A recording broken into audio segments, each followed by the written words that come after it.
Herkese merhabalar, ben Huri. Huri Metek Mutfak'ta mutfağıma hoş geldiniz.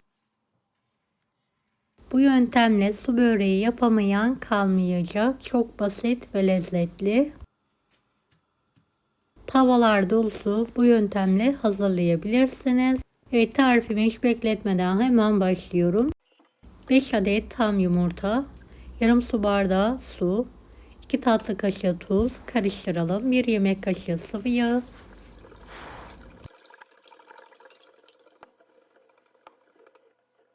6 su bardağı unu azar azar ekleyelim. Unun miktarı yumurtanın büyüklüğüne göre değişiklik gösterebilir. Azar azar ekleyelim.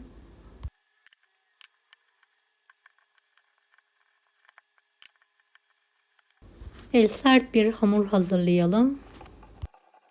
Hamuru güzel bir şekilde yoğurduktan sonra poşetin içine alıyorum. 20 dakika buzdolabında dinlendiriyorum. Dinlendirdiğim hamuru tezgah üzerine alarak tekrardan yoğuruyorum. Hamuru uzaltarak silindir haline getiriyorum. 24 eşit bezeyi keselim.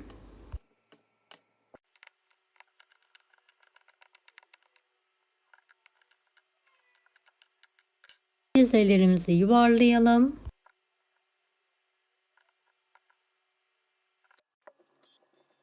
Evet, en son bezeyi de yuvarladıktan sonra üzerine un serpiyorum. Üzerini kapatarak 10 dakika dinlendiriyorum. Dinlendirdiğim bezeleri çay tabağı büyüklüğünde açıyorum.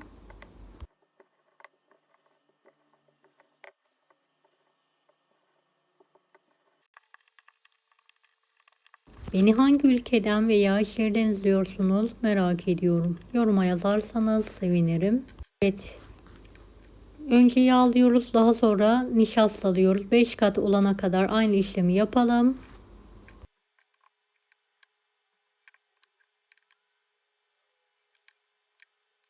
Evet, 5 katı birden tek seferde açıyoruz. Şöyle 5-10 dakika dinlendirelim.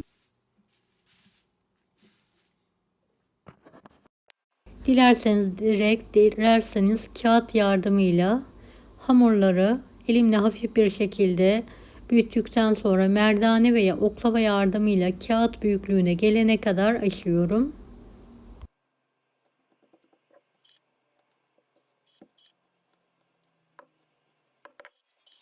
Evet, açarken dikkatli olalım. Kenarlarını kaydırmadan eşit miktarda açmaya özen gösterelim.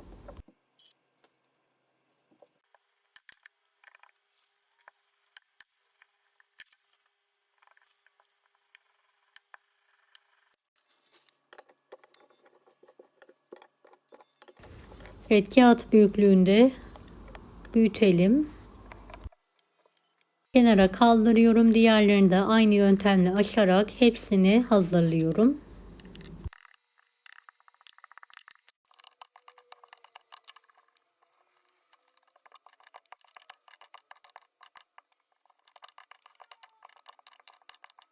Ve sıcak sacın üzerine yufkamızı kağıdı ile birlikte alalım. Evet, ara sıra kontrollü bir şekilde ters çevirelim. Çevire çevire yufkalarımızı kurutalım.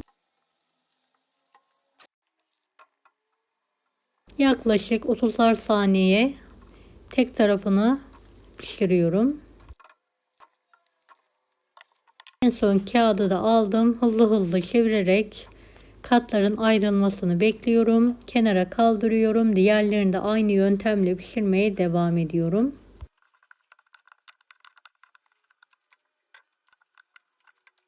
Yufkaların birbirinden ayrılması yeterlidir. Fazla kurutmanıza gerek yok.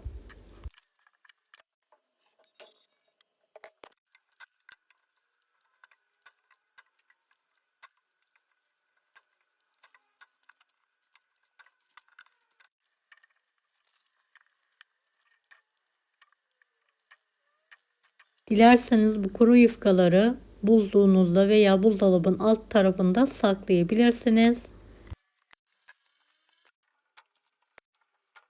Son yufkamı da pişiriyorum. Yufkaların hepsini pişirdim ve tek tek ayırıyorum.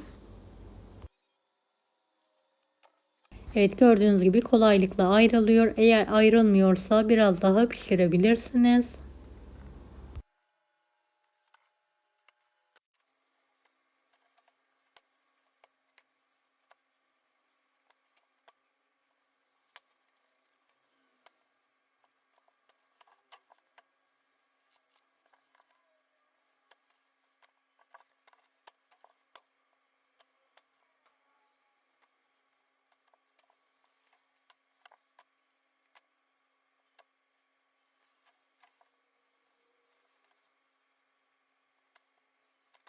Evet, su böreği yufkalarımın hepsi hazır.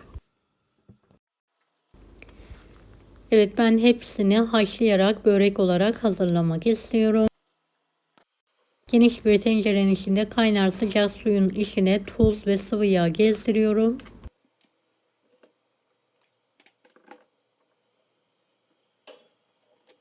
Yufkamı içine atıyorum. Bir saniye kadar şöyle üzerine kabarana kadar pişirelim.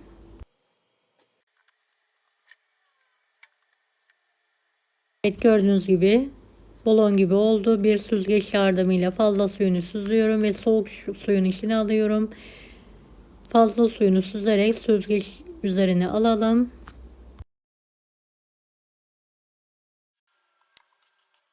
Bu yöntemle yufkalarımı haşlayarak süzgeç üzerine alıyorum.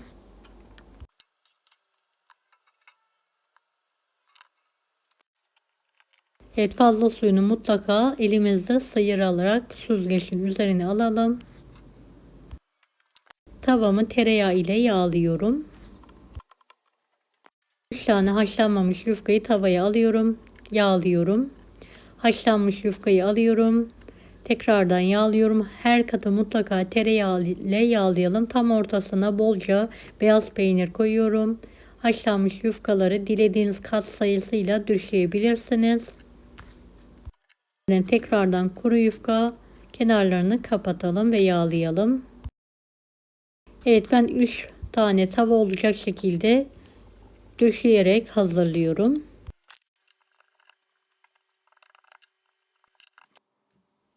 Evet, su böreklerim hazır.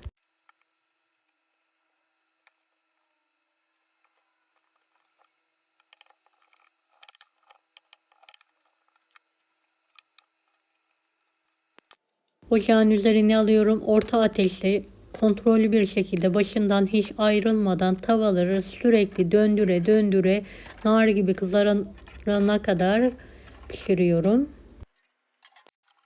Bir kapak yardımıyla ters çeviriyorum. Tereyağı alıyorum.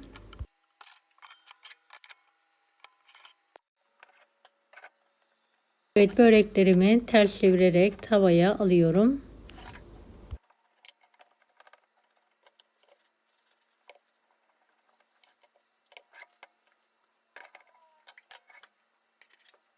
Kontrollü bir şekilde pişirmeye devam edelim.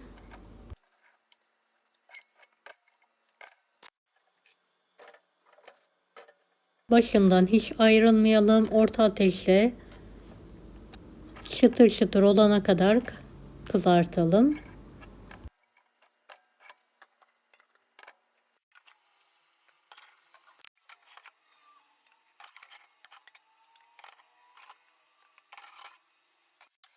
Evet, telin üzerine alarak soğumaya bırakıyorum.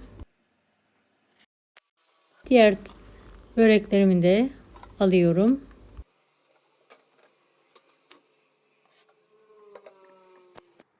Evet, 3 tane su böreğim hazır. Dilerseniz sıcak olarak hemen dilimleyebilirsiniz. Veya tamamen soğuttuktan sonra poşetleyerek buzluğa kaldırabilirsiniz.